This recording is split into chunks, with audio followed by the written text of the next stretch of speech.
Alors, la rédaction d'un CV, quid de l'expérience professionnelle exigée également au nouveau diplômé. Nous en parlons ce matin, tout à l'heure. J'ai eu à présenter donc nos intervenants. Nous sommes avec Trinité et Délice qui sont donc stagiaires ici à Biwan. Constantin, à un moment donné, faire également son entrée. Hein, Vanessa, demande à Constantin d'être là et d'être prêt. On aura également à voir son point de vue et il y a Boaz et également Christian et Mango. Alors, pour ceux qui ne les connaissent pas, pour ceux qui ne les savent pas, c'est quoi un CV d'abord? Je veux commencer par là. Un CV, c'est un document dans lequel vous montrez ce dont vous êtes capable. C'est-à-dire que je m'offre, je suis un produit et je vous montre en quoi je suis intéressant. OK. Admettons, si vous avez une maison de couture, je vous dis que moi j'ai cousu avec tel, j'ai eu telle formation, je parle telle langue, je peux tenir une entreprise de couture. Donc je vous montre ce que je vaux pour que vous puissiez avoir une meilleure vue de ce que je suis. Donc c'est ça un CV. Maintenant, chacun l'organise un peu de sa manière. Premièrement, comme on sait, on s'identifie, le nom, d'autres mettent même la photo, OK. photo, le nom, l'adresse. Après ça, ça dépend des personnes. D'autres vont directement sur une petite brève. Comment je dirais, ils se définissent en peu de mots. Admettons, je m'appelle Dorcas, je suis journaliste tel. En peu de mots. Et puis après, vous mettez les formations. OK. Voilà, après, c'est les formations. J'ai eu telle formation. Après, vous mettez aussi les langues, parce que ce sont des atouts. Après, vous mettez aussi vos hobbies, comme on dit, hein, ce que vous aimez faire. Par exemple, je fais du sport. On peut comprendre que vous avez la maîtrise de soi. Hein, on peut se dire, ah, ce monsieur-là, en tout cas, à la porte, par exemple, comme gardien, comme c'est un maître de karaté, donc ça va, il faut l'engager. On ne lui demandera pas d'avoir une licence, non. On regarde tout, on se dit, bon, il veut être gardien. Déjà, comme il est maître de karaté, c'est bon. On engage directement. Donc, il faut mettre tout ça. Il faut aussi votre situation maritale. On va revenir sur ça également parce que j'ai même une question puisque tu parles par exemple du gardien. Donc comme il est maître karaté, on le prend.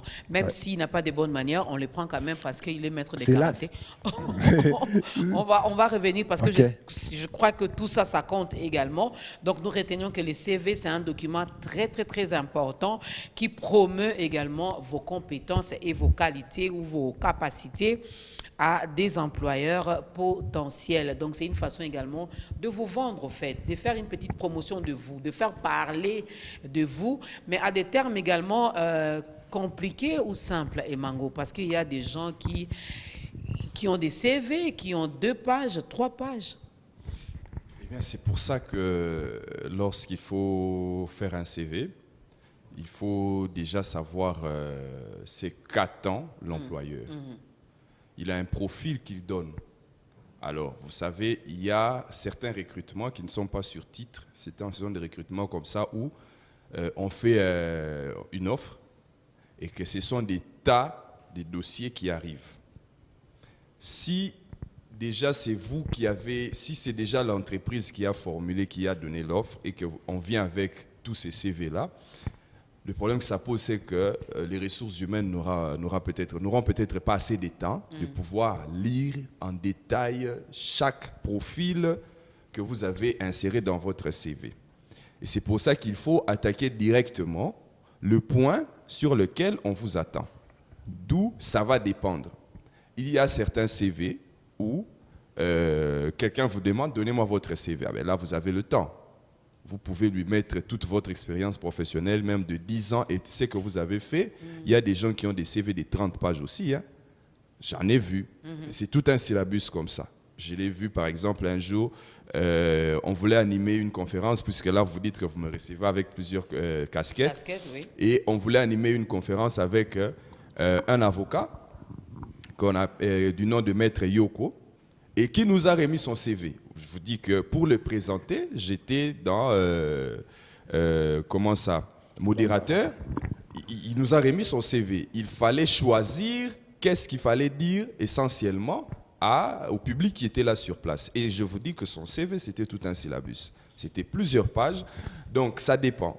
Mais je pense qu'une telle personnalité, lorsqu'on est en train de chercher un consultant sur une question, il ne dira que son expérience professionnelle en tant que peut-être consultant, s'il a été quelque part, comme c'est le cas parfois avec ma propre personne.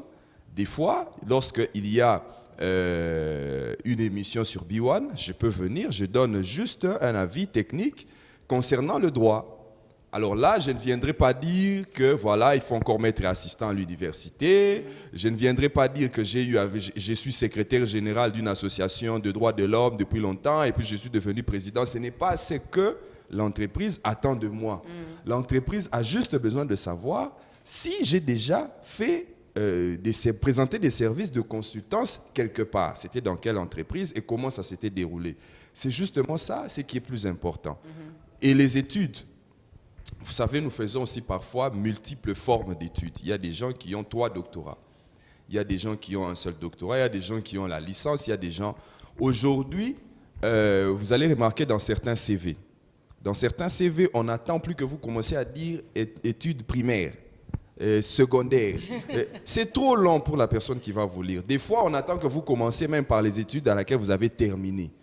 Si vous avez terminé en communication, vous êtes licencié, vous écrivez premièrement, tout au début du CV, quand on dit études faites, vous commencez déjà à écrire licencié en communication. Là, dès que la personne voit licencié en communication, on met d'abord les dossiers à côté. Mais si vous commencez études ce n'est plus important de mentionner que nous sommes passés également. Ça dépend, voilà, ça dépend. C'est pour ça que vous savez, quand on lance comme ça, il y a des jusqu'aujourd'hui. Études primaires, secondaires, et les formations, etc. Mais aujourd'hui, avec la présentation des CV, quand vous allez par exemple dans l'administration publique, oui, on attend ce parcours-là. Parce que c'est important, on veut savoir si vous avez vraiment été bien formé par l'État. Mais quand vous allez dans certaines entreprises privées aujourd'hui, c'est un peu plus dynamique. On attend que vous puissiez donner directement le parcours académique ou scolaire, mais en commençant par le dernier niveau auquel vous êtes arrivé. Donc, si vous êtes licencié, vous mettez directement licencié. Si vous avez fait un master dans ce domaine-là, vous savez que quand vous commencez déjà à écrire à la personne études primaires, et c'est long, alors qu'à la fin, il y a master dans ce domaine-là. Alors, si vous avez commencé par master dans le domaine, automatiquement, on vous met de côté. Donc, c'est tout ça le problème. Je me rappelle une fois, c'était l'année 2016, où une banque de la place ici avait lancé les offres. Et je vous dis que c'était environ 2000 personnes qui étaient allées déposer leur CV. Même si vous avez des ressources humaines où il y a 50 personnes dedans, vous voyez le tas de dossiers que chaque employé à l'intérieur de l'entreprise dans les cadres des ressources humaines doit lire. Ça fait beaucoup. Et j'ai rigolé parce qu'après, j'ai vu dans une autre banque, un jour, comment on sortait nos CV et qu'on brûlait. Ça m'a beaucoup fait rire que, ben voilà, nous, on se presse, on écrit pour qu'à la fin, on va même imprimer, on paye de l'argent. On paye de l'argent, on se donne de la peine, mais à la fin, on vient brûler. Donc, c'est un peu, aujourd'hui, les CV, il faut être, ce qui est demandé dans les marchés, il faut être beaucoup plus précis, beaucoup plus pratique. Les longs CV, ça dépend, mais les CV... on s'attend un peu plus à des CV qui sont tout au plus de 3 pages pour permettre à ce qu'on ne puisse pas être trop bavard et qu'on puisse distraire même l'attention de la personne qui va lire votre profil. Délice, tu avais une idée par rapport à tout ce que Boaz a dit et Christian Emango. On vous a appris également sur le banc de l'école comment rédiger un CV? Je pourrais dire qu'on nous a appris à l'université, juste une partie. C'est maintenant que je viens d'apprendre tout ça. Je n'arrivais pas à comprendre réellement ce que contenait un CV et pourquoi c'était nécessaire de le faire. C'est maintenant que je viens de comprendre parce que je me rappelle en Jean 1, il y a un de nos professeurs qui nous a promis qu'il va nous apprendre comment rédiger un CV. Mais malheureusement, avec les Covid-19 et tout, il n'a pas eu le temps de nous apprendre ça. On a carrément arrêté ces programmes-là. Et c'est maintenant que je viens de comprendre ça. Et là, je viens de comprendre au fait qu'avec les CV, il faut d'abord avoir beaucoup plus d'expérience et savoir qu'est-ce que vraiment l'employé a besoin, ce que l'employeur a besoin pour mettre dans votre CV. Vous ne pouvez pas mettre tout ce que vous passe par la tête. Voilà, en fait. Voilà, on ne peut pas mettre tout ce qui nous passe par la tête, mais je me rends compte également, Christian Emango, au Boaz, que les jeunes également ont du mal. Tout à l'heure, tu as même précisé, quand il s'agit par exemple d'une entreprise publique, il y a une façon également de présenter son CV. Quand c'est privé aussi, il y a une façon, mais on n'en parle pas. Oui, le fait est que, en fait, comme je disais, le CV, il y a plusieurs manières. Moi, à une époque, j'ai voulu écrire et j'ai trouvé des CV aussi. Il y avait des lignes et tout ça. Il y a plusieurs manières. L'essentiel, comme il a dit... Format européen, format américain. Exactement, exactement. L'essentiel, c'est qu'on ait tout le contenu de votre personne et de vos potentiels sur un papier. Okay. Et commencer à attaquer par la chose la plus importante. Vous vous dites, par exemple, ce qu'il cherche, c'est un journaliste. Bon, du coup, je lui dis, j'ai 10 ans dans la presse.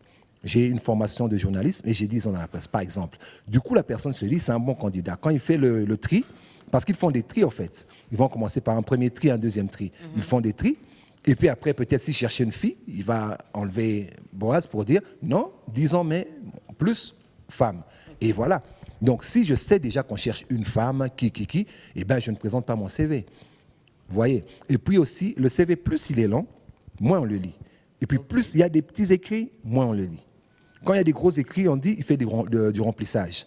Donc, il faut que ça soit lisible, comme on disait dans la presse, concis. Donc, c'est le mot et le sens. Le mot et le sens. Je suis ceci. J'ai un diplôme de ceci. J'ai ceci, j'ai ceci. Et voilà, j'ai déjà travaillé dans telles conditions. Aujourd'hui, on demande est-ce que tu peux travailler dans le stress, par exemple. Ça, c'est un facteur que, par la demande, on a compris qu'il faut le mettre. Oui. Je sais travailler sous stress. J'ai eu des boulots où j'ai travaillé, par exemple, jusqu'à 23 heures. Quand vous dites ça, la personne se dit, ah, c'est que lui, il peut diriger les autres par rapport au fait qu'il doit attendre que les autres viennent, qu'il dépose tout ça, les clés de véhicule, et puis lui, il est déjà habitué. Et puis à l'autre côté, je suis marié, par exemple, on se dit, ah, c'est un responsable. Tout ça, ça joue. En fait, il y a beaucoup de connotations dans un CV. Ce qu'on lit, on se dit, ça veut dire donc ça. Ça renvoie à ça. Si c'est une personne mariée, c'est une personne peut-être ordonnée. Si c'est une personne célibataire, c'est une personne... Voilà. Ah, il y a des célibataires ordonnés, et comme pourtant, Christian Emango. Et pourtant. Alors, Trinité, tu as une idée également par rapport au CV. Déjà, Délice nous dit que là, elle vient également d'apprendre, grâce à On est ensemble, grâce à Boaz et à Emango. Elle a maintenant certains éléments aussi. Dès qu'elle finit ses études, elle a une idée comment rédiger son CV. Et c'est comment ton cas, toi?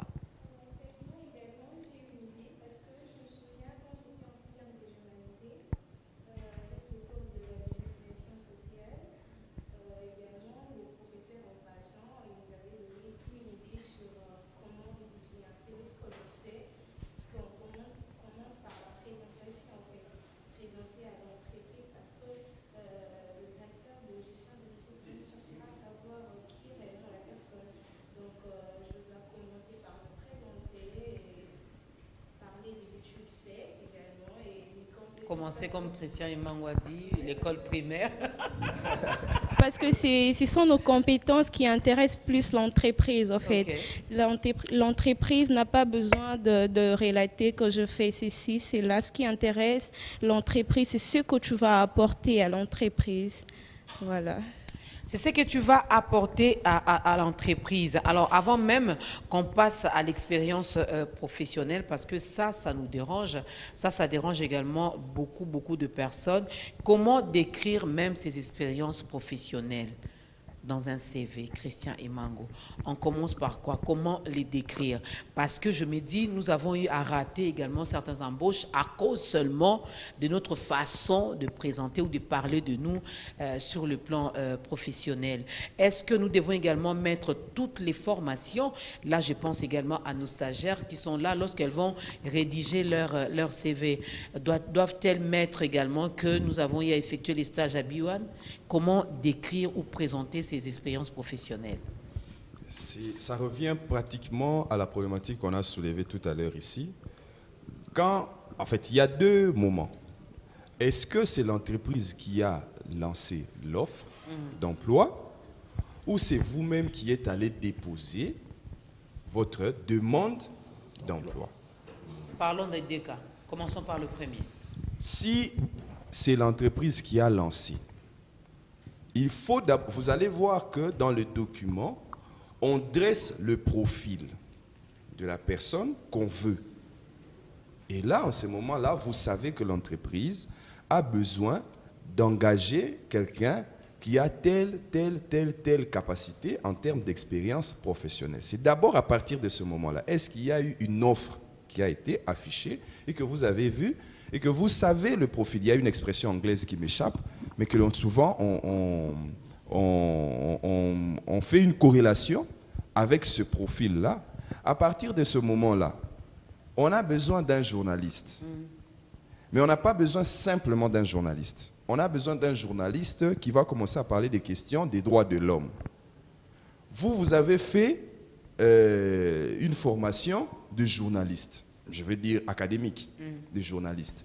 Vous arrêtez à dire tout simplement que vous êtes licencié en communication. On ne va pas vous prendre.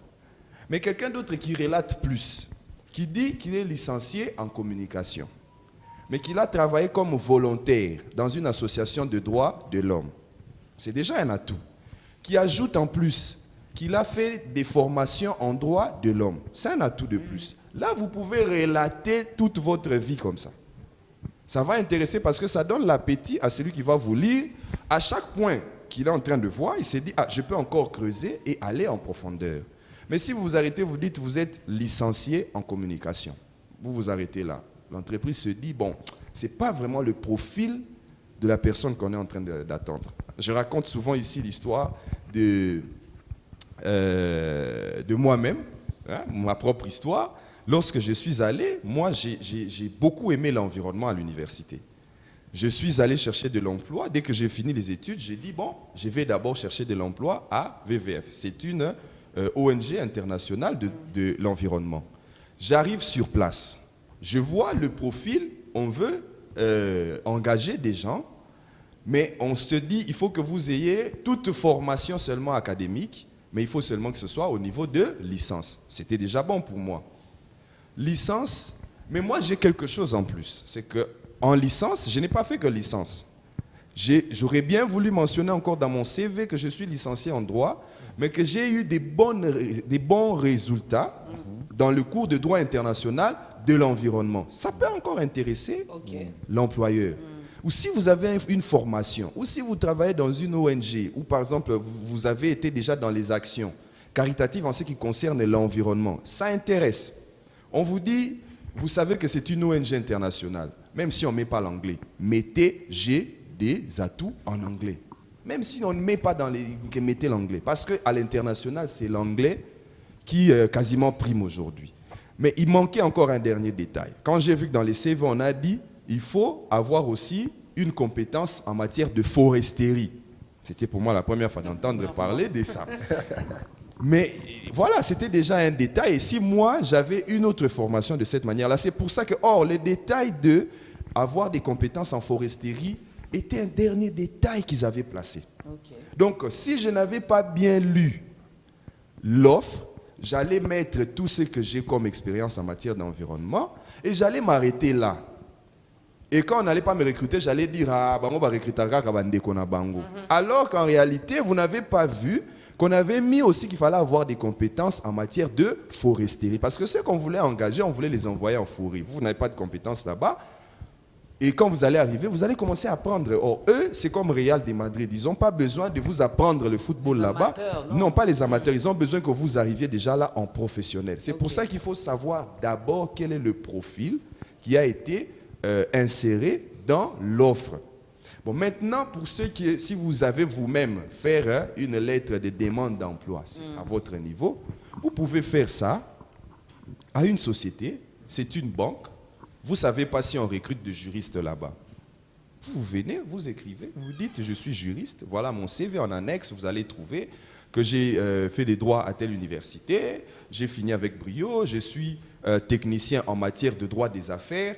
Vous ne savez pas le profil. Vous dites tout ce que vous voulez dire parce que vous ne savez pas sur quoi les ressources humaines vont s'intéresser. Peut-être qu'il y aura un poste vacant un jour.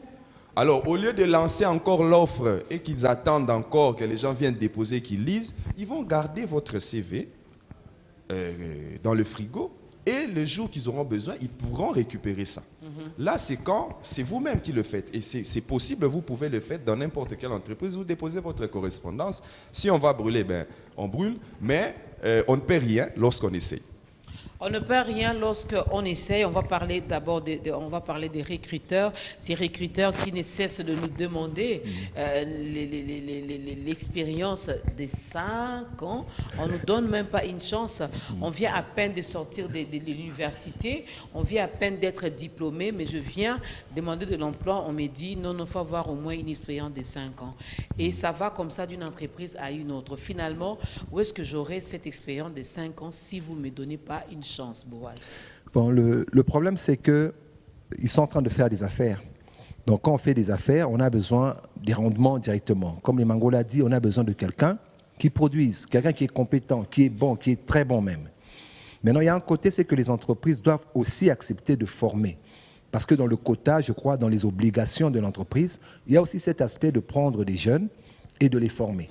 Par exemple, les stagiaires comme tels, ils sont là, ils travaillent, et puis après de retenir aussi un stagiaire pour dire, tellement tu as été bon, on t'engage. Donc c'est comme ça qu'il faut qu'il y ait plusieurs stages. Je vais leur poser la question de savoir leurs compétences également. Voilà. Ça fait combien de temps qu'elles sont à Biwan et qu'est-ce qu'elles ont appris? C'est quoi finalement ce que Trinité a, ce que Délice a pour pousser Biwan à retenir l'une d'elles ici chez nous? Exactement. Il y a un souci, c'est que beaucoup de personnes, quand ils vont en stage, ils se disent je vais chercher mes points et je pars. C'est tout. Mais en réalité, lorsque vous êtes très bon, le chef peut être chez lui, il entend ta voix à la radio, il vient vite. Et puis, il vient à ce moment-là, avant que ça ne termine. Qui vient de parler maintenant à la radio? C'est elle. En tout cas, on note déjà retenir. À la fin, il faut la retenir. Même si elle n'a pas toutes les compétences. Mais elle a ce que le cœur du chef cherche. Et elle le trouve en lui ou en elle. Donc, quelque part, il faut que les entreprises le fassent. Et puis, l'État aussi. Oui. L'État doit accompagner, l'État doit obliger. Parce que lorsque tu termines l'université, tu n'as rien. En Europe, qu'est-ce que les gens font? Ils vont vers les ONG, ils vont travailler gratuitement. Vous voyez, les étudiants, généralement, ceux qui ne sont pas pris sur le banc de l'université, parce qu'il y a de ceux qui sont déjà pris. Pour Philistine, on le prend. Pour Philistine, et l'autre qu'on n'a pas pris, tu vas le voir, il fait des travaux un peu d'ordre social. Non, c'est pour se faire un CV. Okay. Il travaille avec un grand truc international, comme il disait là, pendant 4 ans. Quand il en sort, ils vont faire un témoignage aussi dessus. Non, voilà, c'était un garçon bien, c'est un garçon, il sait travailler, il maîtrise, c'est vraiment un monsieur, on vous le conseille. Et c'est comme ça qu'ils ont du boulot. Donc, quelque part, il faut faire ces genres d'activités. Même elles, telles qu'elles sont là, elles peuvent sortir d'ici et puis elles se disent, bon, si ça n'a pas marché, je vais encore demander ailleurs.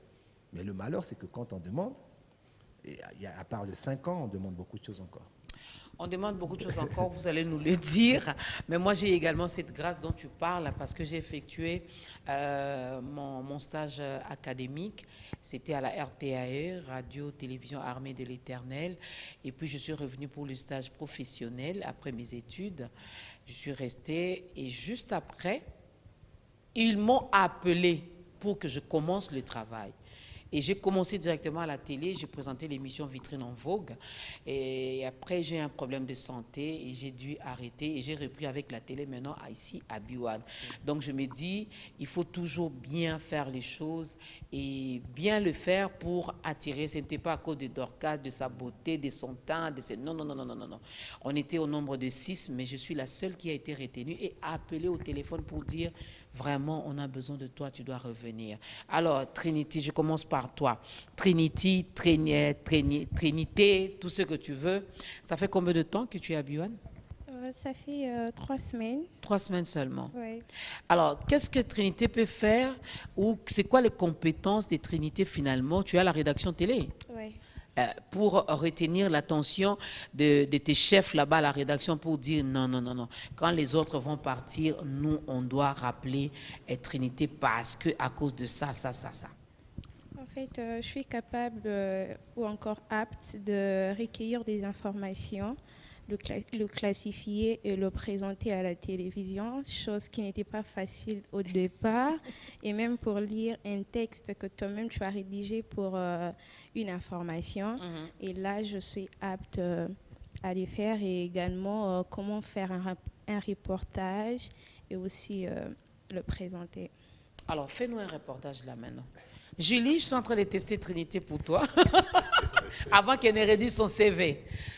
Fais un petit reportage seulement pour on est ensemble de ce matin. Un reportage, je dois choisir... Tu les rends également. Hein. Un sujet au choix. Maintenant, là. Oui.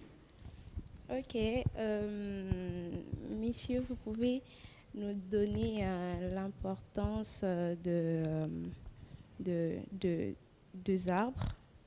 Des arbres? Oui. On parle des CV, hein, mais elle te ramène dans les arbres. Oui, mais puisqu'on... Oui, l'importance des arbres. Bon, les arbres ont des importances diverses.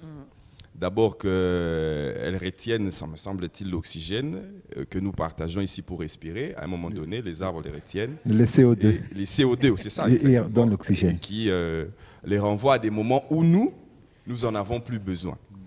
Les arbres, avec le phénomène de réchauffement climatique, certains experts imputent le réchauffement climatique au fait que les forêts naturelles n'existaient plus dans le monde. Ça veut dire que lorsque le soleil frappe, les rayons entrent. Normalement, il fallait assez que lorsque ça frappe sur le sol, ça remonte. Il fallait que les arbres puissent recueillir cela. Mais les arbres ne les recueillent plus. Ça remonte jusqu'au niveau de la couche d'ozone qui nous protège des forts rayons du soleil. Et par conséquent, ça crée un peu plus de réchauffement climatique. C'est bon, cher invité. Voilà. C'est bon. C'est bon. Alors, nous saluons la présence de Constantin Tamboué. Bonjour. Bonjour, Dorcas. Bienvenue. Merci. Bonjour aussi à mes co-débatteurs de ce matin que je trouve encore très Nous Bonjour. parlons aujourd'hui de la rédaction d'un CV.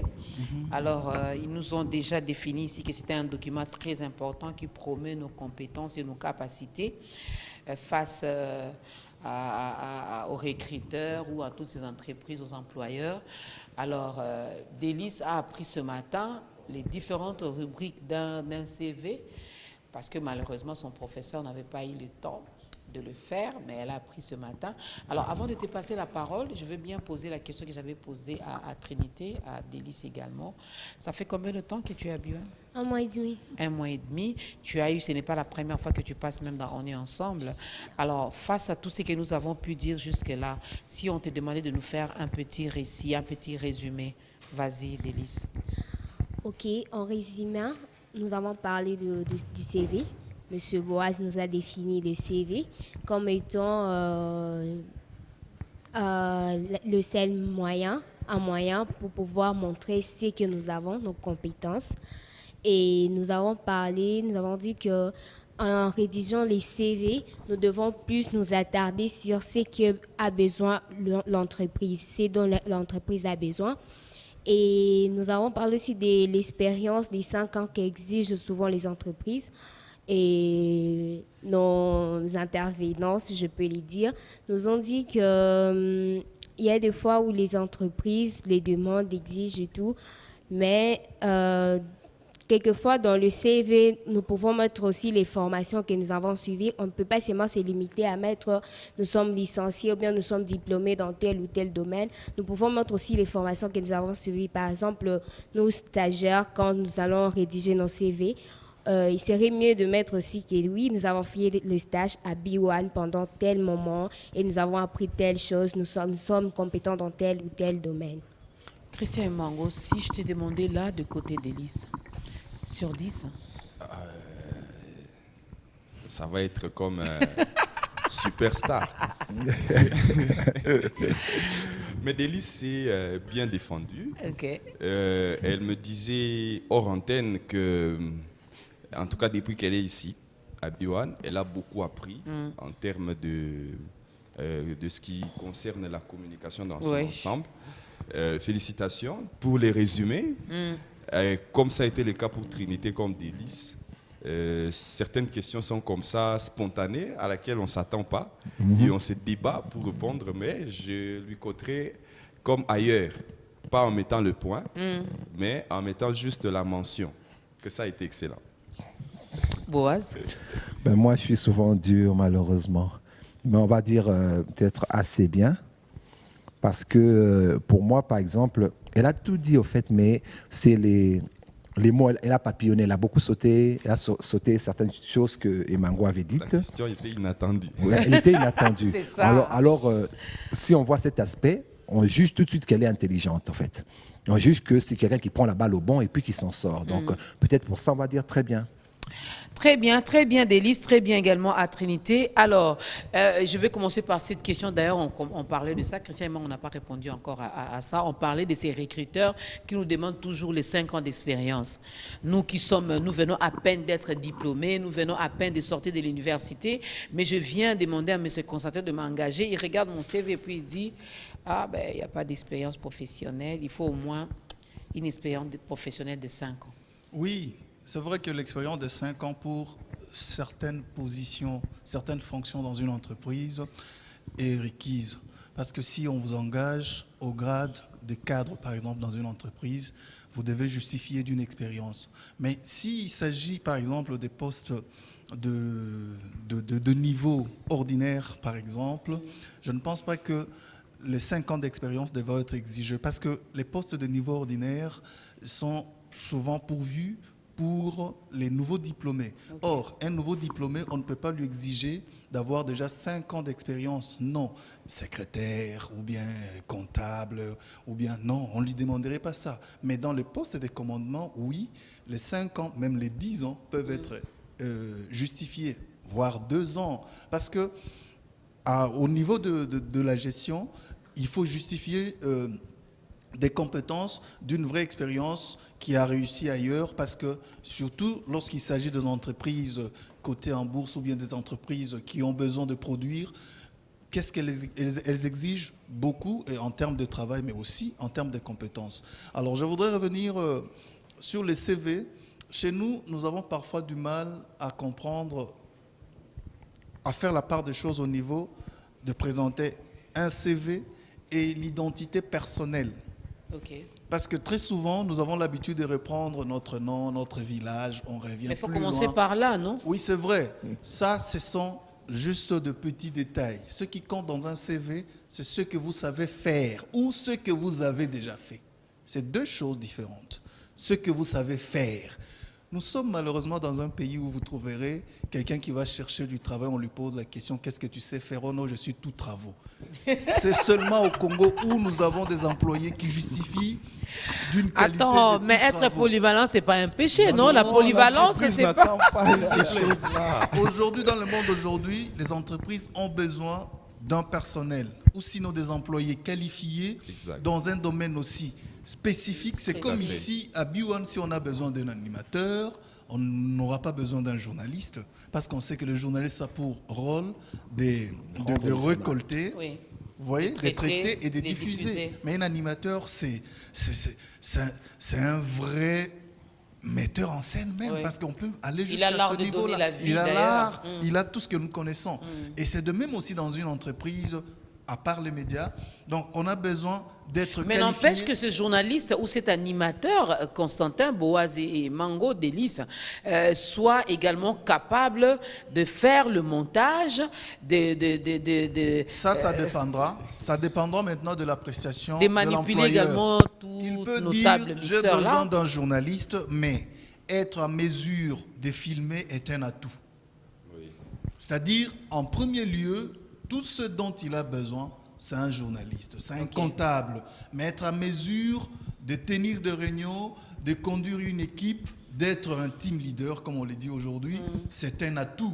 Mais au départ, on a besoin d'un employé qualifié dans un domaine donné et qui est capable de relever un défi. Parce que quand une entreprise recrute, c'est pour répondre à un besoin interne. D'où ce besoin interne doit être pourvu, doit être couvert plutôt par une compétence qui est aussi vraie. Donc, les tout travaux aujourd'hui, je vous déconseille, franchement, soit vous êtes ouvrier dans le bâtiment, soit vous êtes maçon, vous êtes carreleur, c'est différent. Vous voyez dans la construction, carreleur, maçon, charpentier ou aide-charpentier, c'est des choses... Aide-maçon. Aide-maçon, c'est vraiment spécifique et très, très distinct l'un comme l'autre. Alors, il ne faut pas être tout à la fois, justifié d'une qualité que vous maîtrisez le mieux. C'est ce qui pourra... Moi, je pense, vous voyez, quand vous allez au niveau de l'État, par exemple, il y a des agents d'exécution, des agents de maîtrise, des agents de coordination, ainsi de suite. Donc, il y a des gens qu'on embauche juste parce qu'ils doivent obéir. Mais ça là, mets ça là. On compte plus sur la compréhension et la force physique, par exemple. Il sait écrire son nom, il peut prendre les noms des personnes qui arrivent, il peut porter des choses, et ben, on doit lui dire quoi faire. Mais il y a des agents de maîtrise qui, eux, ont déjà une certaine maîtrise de la chose, et puis il y a les directeurs et les autres là-bas qui coordonnent tout ça. Mais quelquefois, le directeur doit savoir que faire au niveau de celui qui est en bas. C'est-à-dire ceci, si vous avez un directeur qui dirige les agents marketing, tout ça, et que lui-même ne sait pas comment aborder un client, c'est un problème. Même si ces agents de terrain, c'est lui qui va leur apprendre. Soka Lobi Boye, tu dois dire ça. Dès que tu l'abordes, évite de faire ça. Même s'il est nerveux, fais ceci, fais cela. C'est parce que lui-même doit l'avoir fait. C'est-à-dire, à chaque étape, il a les matières, mais il coordonne. Parce que vous ne pouvez pas coordonner quelque chose si vous ne maîtrisez pas ce que vous donnez à l'autre.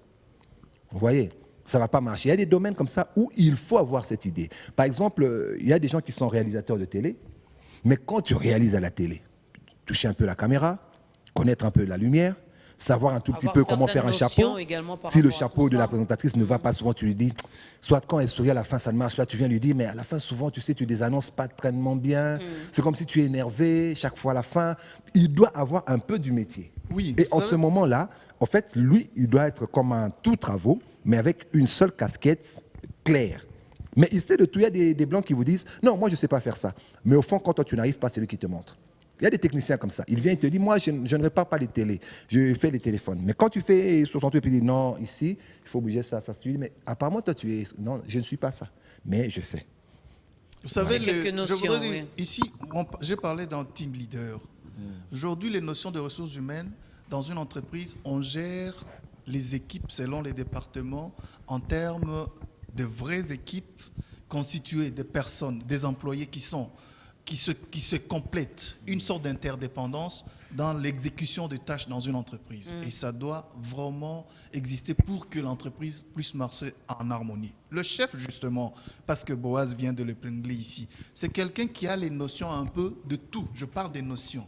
Mais son rôle se résume au niveau de la coordination. C'est-à-dire, il sait distinguer le bon et le faux. Bien qu'il ne sait pas faire le bon, il ne sait pas mais il a une idée. Mais il a un œil. Voilà, il a un œil bon par rapport à du ça. faux. Et c'est ça justement le rôle de responsables qui sont dans la coordination des Christian, tâches. tu veux réagir? Bon, pas tout à fait sur les éléments dont vient de soulever Boaz et Constantin, mais moi je vais un peu plus m'orienter vers la formation, qu'il soit scolaire ou académique. Vous savez, aujourd'hui, si les gens ont des difficultés et arrivent au point de dire « je suis tout travaux », c'est parce que la formation a déjà péché quelque part. Vous allez voir quelqu'un qui sort de l'université. Moi, je donne l'exemple du côté des juristes, par exemple. À l'université, nous sommes formés sous 3 grands axes qu'on appelle, nous on appelle des classifications du droit. Donc, il y a ceux qui sont en droit public, c'est-à-dire les droits qui concernent les présidents de la République, gouverneurs, etc. La gestion des affaires publiques. Des affaires publiques. Il y a ceux qui sont en droit privé, c'est-à-dire ceux qui concernent les droits qui intéressent les particuliers, la famille, les contrats, ces genres de choses-là. Et il y a ceux qui sont en droit économique, les droits des affaires. Mais vous allez voir aujourd'hui, quand vous regardez qui est-ce qui recrute plus chez les jeunes, ce sont les banques. Donc même quand quelqu'un a été en droit public, quand il termine ses études, il veut d'abord aller dans les banques. Vous allez voir quand quelqu'un, qu'est-ce qui recrute plus des jeunes? C'est peut-être l'administration publique. Mais vous allez voir quelqu'un qui a été en droit privé. Il veut aller dans l'administration publique. C'est qui n'a pas été vraiment plus son approche d'encadrement à l'université. Sa formation, eh bien le problème c'est quoi? C'est que quand nous sommes à l'université, on nous apprend tout et rien au même moment. Vous allez voir quelqu'un, lui veut devenir avocat pour les particuliers. Mais il arrive en 2e licence, on l'apprend par exemple un cours de contentieux constitutionnel. C'est peut-être quelque chose qu'il va peut-être jamais rencontrer dans son parcours, mais on l'apprend ça. Quelqu'un qui veut toujours travailler dans les banques. Mais quand vous regardez les cours les plus pondérés à l'université, vous vous rendez compte que le droit bancaire n'est même pas, c'est un cours oublié à l'université. Et pourtant, quelqu'un veut travailler plus dans les banques. Maintenant, quand il arrive et qu'il veut trouver de l'emploi, on lui demande ses compétences. Quand on lit comme ça son CV, ben, on ne remarque rien. D'où la plupart d'entre nous, quand nous sortons de l'université, C'est comme si on va recommencer encore tout ce qu'on avait appris à zéro. Vous regardez certains stages. Après avoir étudié pendant 5 ans, on vous donne un stage de 2 mois. Qu'est-ce que vous allez vraiment apprendre en 2 mois et que vous allez avoir le temps de comparer avec toutes les matières que vous avez? C'est compliqué. Moi, le stage que j'ai toujours dont j'ai toujours plus regardé avec attention, c'est les stages des médecins. Et ils prennent 12 quasiment mois, chaque année. Et à la fin, ils ont 12 mois. En tout cas, vous avez le temps de confronter la théorie à la pratique. Parce que nous autres, ici, vous allez voir un professeur qui vient, il vous dit ce que vous apprenez ici en théorie. Parce qu'ils ont du mal à faire la corrélation entre ce qui donne dans la théorie et ce qui va être dans la pratique. D'où ça crée maintenant les VTT. Les tout travaux. Lui, il arrive, il dit, moi, je peux tout faire. En réalité, il ne peut pas tout faire. En réalité, il ne sait pas ce qu'il veut faire. Parce que même un réalisateur te dit, moi je suis réalisateur, il s'arrête là. Mais on sait que vous ne pouvez pas réaliser une émission si vous ne savez pas dire Iris. Comment vous allez réaliser? Parce que c'est vous qui donnez tous les jeux. On sait que quand vous êtes, par exemple, vous entrez, je donne un exemple, on veut recruter un conseiller juridique. Vous allez voir dans l'expérience professionnelle, on peut dire, bon, on veut que la personne puisse avoir une expérience de 2 ans en tant qu'avocat. Mais pourquoi? Parce que quand vous êtes conseiller juridique, le travail du conseiller juridique, c'est d'éviter, je vais le dire comme ça en termes simples, c'est d'éviter à sa société des procès.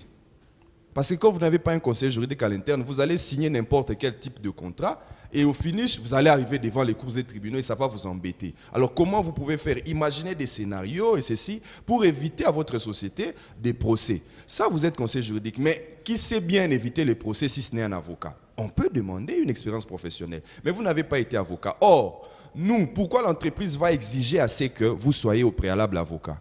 Parce qu'à l'université, tout ce que vous avez appris, quand vous sortez de là, on vous envoie en stage, peut-être dans un tribunal, où vous faites 2 mois. Mais vous n'avez rien appris. Vous allez en stage dans un cabinet d'avocat. Par exemple, je termine par là. Vous allez en stage dans un cabinet d'avocat. Vous faites 2 mois là-bas. Mais pendant les 2 mois, les cabinets d'avocats n'ont jamais plaidé une affaire au fond, comme vous avez vu avec l'affaire Camille, là où on est allé juste au bout. Par exemple, aujourd'hui, vous allez dans un cabinet d'affaires où vous êtes dans le procès Camille, par exemple. Vous savez que depuis qu'il est en appel, on n'entre pas au fond. On vient toujours, on renvoie. Or, ça fait déjà 2 mois qu'on renvoie. Donc, quand vous allez passer tout votre stage là-bas, vous n'allez jamais voir comment est-ce qu'on traite une affaire au fond. Alors, qu'est-ce que vous avez fait au stage? Rien. D'où, quand vous terminez les études, on vous fait recommencer encore tout ce que vous avez fait. Même pour les avocats, quand vous terminez l'université, vous entrez dans la profession, on vous dit, faites encore un stage d'1 année pour la déontologie. Mais nous avons déjà un cours de déontologie professionnelle à l'université en 2e licence. Donc, c'est un peu du surplace qu'on fait au Congo et c'est le problème de la formation académique aussi. Ok, alors par rapport à la rédaction d'un CV, il y a des gens qui nous regardent, il y a les jeunes diplômés qui sont là, qui nous regardent.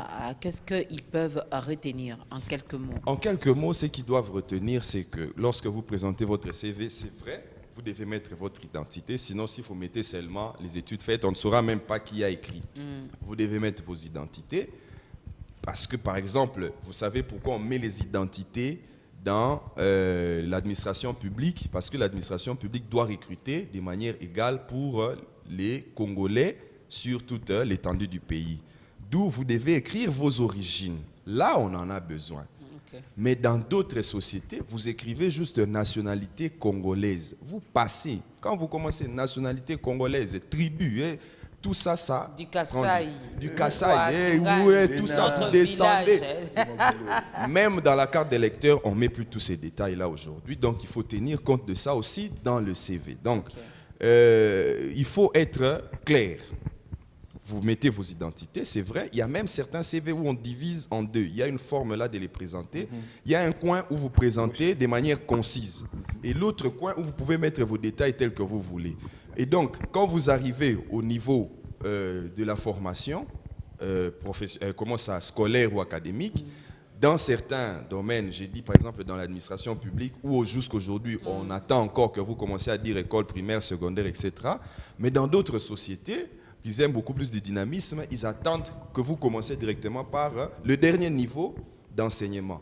Alors même si les derniers niveaux d'enseignement, vous êtes docteur en chimie, mais on a besoin que vous puissiez juste être consultant dans un domaine de chimie, etc., vous pouvez tout simplement dire « je suis docteur en chimie », mais dans l'expérience professionnelle, vous relatez ce que vous avez fait de votre doctorat en chimie.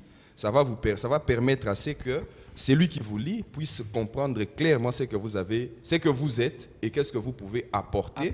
À l'entreprise. Parce qu'en plus du CV, généralement, on n'introduit pas seulement les CV. On nous demande d'introduire aussi une lettre de motivation. Là-dedans, vous pouvez encore énoncer encore certaines choses plutôt que d'avoir un CV. Et en dehors de ça, très, si très l'entreprise est gentille, l'entreprise vous appellera également pour répondre aux petites questions, donc d'où l'interview.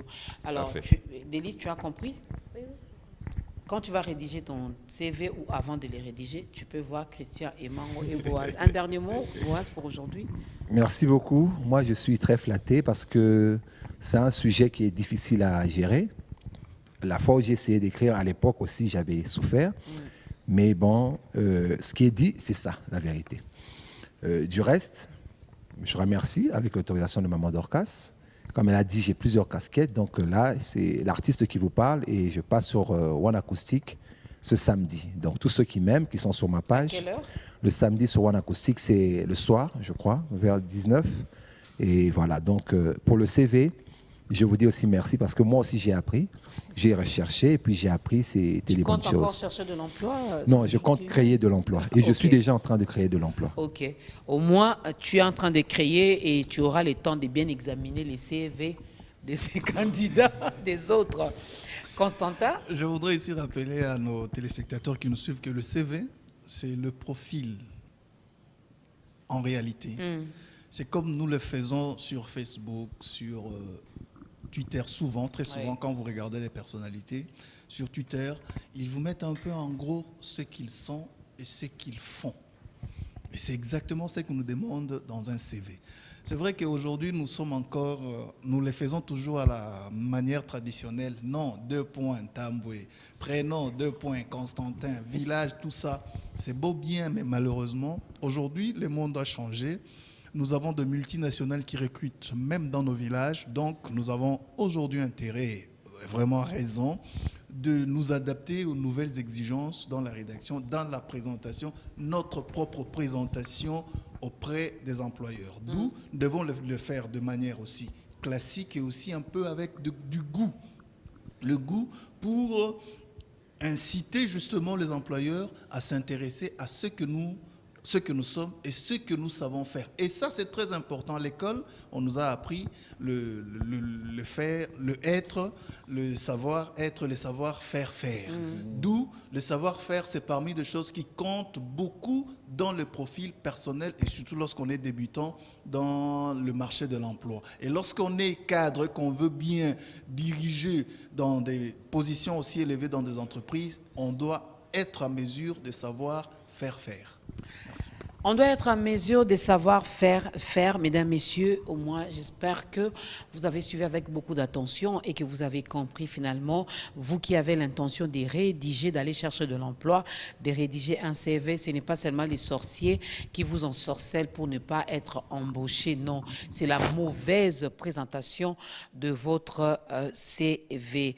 N'est-ce pas qu'on a dit que c'était un document très, très, très important qui promeut vos compétences et vos capacités également à des employeurs potentiels. Alors, vendez-vous, mais vendez-vous également bien. Présentez-vous bien, attirez même l'attention de ces recruteurs ou encore de cet employeur. Donnez-lui finalement l'envie d'être pressé de vous rencontrer, d'échanger avec vous et pourquoi pas de vous engager. Ça n'est fini pour aujourd'hui parce que j'avais dit qu'aujourd'hui j'allais vraiment respecter l'heure, on n'allait pas déborder, n'est-ce pas Michel Mombongo? Alors nous sommes vraiment dans le bon, dans le temps. Juste le temps pour moi de souhaiter joyeux anniversaire à Madame Hélène Kaloumé qui a fêté son anniversaire. C'était donc le samedi, heureux anniversaire à vous, Madame Hélène Kaloumé, Madame HK. On est ensemble, pas HK de Henri Kabango, hein? Non, HK de Hélène Kaloumé. On est ensemble, il n'y a pas de soucis. Malheureusement, nous, on n'a pas mangé de gâteau, Madame Hélène. J'espère qu'après, on est ensemble, on va descendre et puis nous allons manger notre part de gâteau. Joyeux anniversaire à ma belle maman, Maman Jacqueline Lokwa, hein, la maman de mon époux. Mon époux n'est pas tombé du ciel, ben, il est né également d'une mère et sa maman s'appelle maman Jacqueline Lokwa qui désormais est aussi ma maman. Alors joyeux anniversaire à toi, maman Jacqueline. Joyeux anniversaire à ma copine, ma sœur Clarisse Mouchagacha. Joyeux anniversaire à toi, joyeux anniversaire à PM, autrement dit Papi Mboma, un bon tonton qui nous donne un peu les mots de tête, mais on l'aime comme ça, on les supporte comme ça. Hein, vive également les 5 ans de B1 Musique. Vous allez le voir en image. Hein, quelqu'un a dit, oh, on a vu seulement Madame Hélène et puis on n'a pas vu, non. Tous les noms que je viens de citer là, Michel Mombongo va nous permettre de chanter pour eux un joyeux anniversaire. Merci à nos stagiaires. J'espère que vous avez tout compris et que vous allez rédiger des bons CV. Merci à nos caméramens. Merci à la grande équipe d'On est ensemble. La semaine vient de commencer avec Dorcas Kapingada. On est ensemble. Demain, il y aura On est ensemble. Mercredi, Jafar Moulassa sera au rendez-vous. Et les jeudis, Julie Sefou et Jipika seront là également. Le vendredi, pardon, nous allons clôturer la semaine. Merci beaucoup à mes invités. N'est-ce pas qu'ils ont été comme ça? Restons positifs, continuons et clôturons bien ce mois de novembre. Pourquoi pas cette année 2020?